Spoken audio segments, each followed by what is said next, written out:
మనం చేసే ఏ పనులైనా దేవుడు ఆత్మీయంగా పోలుస్తున్నాడు. ఓకేనా? నువ్వు ప్రార్థన చేసేటప్పుడు ఎక్కడికి వెళ్ళి చేయమంటున్నాడు? నీ గదిలోనికి వెళ్ళి నువ్వు రహస్యమందు ప్రార్థన చేయాలంటే ఎందుకు అలా చెప్పాడు? నీవు గదిలోకి వెళ్ళి రహస్యంగా ప్రార్థిస్తే ఆ ప్రార్థనకి సమాధానం దయచేస్తాను దేవుడు చెప్తున్నాడు.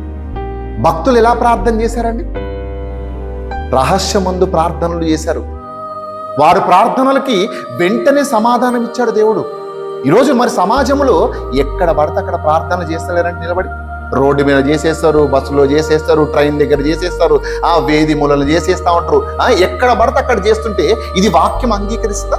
ఇది భిన్నమైన సువార్తనా లేకపోతే నిజమైన సువార్తనా? భిన్నమైన సువార్త. మరి భిన్నమైన సువార్తని ఇంత చక్కగా అడ్డుకుంటున్నారు ఏంటి సమాజం? భిన్నమైన సువార్తని ఎందుకు ఇంత చక్కగా ప్రేమిస్తుంది? ఎందుకు ప్రేమిస్తుందంటే మనల్ని నేరుగా నరకానికి తీసుకెళ్ళడానికి. తెలుసా? వాక్య ప్రకారమైన జీవితం మనలో ఉండాలంటే 6వ అధ్యాయం మొత్తం 7వ అధ్యాయం దాకా మొత్తం అవే ఉంటుందండి.